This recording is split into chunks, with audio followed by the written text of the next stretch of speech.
আসসালামু আলাইকুম প্রিয় দর্শক, নতুন একটা সাইটের কাজ চলতেছে, দোতলা ডুপ্লেক্স বাড়ির সাইট।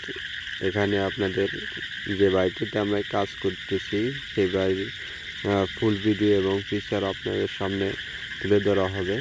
এখানে কাজ চলতেছে কাই অ্যালুমিনিয়াম এবং 1.2 এ গ্রেডের মাল এবং আপনার নাসির ব্লু মার্কারি গ্লাস দিয়ে এখানে চাকা লক সব প্রিমিয়াম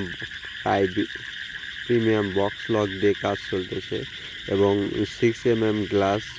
এখানে আমরা পার স্কোয়ার ফিট নিয়েছি 450 টাকা স্কোয়ার ফিট নিয়েছি। যারা আমাদের দিয়ে কাজ করাতে চান স্ক্রিনে দেওয়া নাম্বারে যোগাযোগ করবেন। ইনশাআল্লাহ আমরা সারা বাংলাদেশে কাজ করে থাকি। এখানে যে একটা কাই প্রিমিয়াম বক্স লকটা দেওয়া আছে, হাই সিকিউরিটি বক্স লক এবং নিশ্চিন্তে ঘুমান।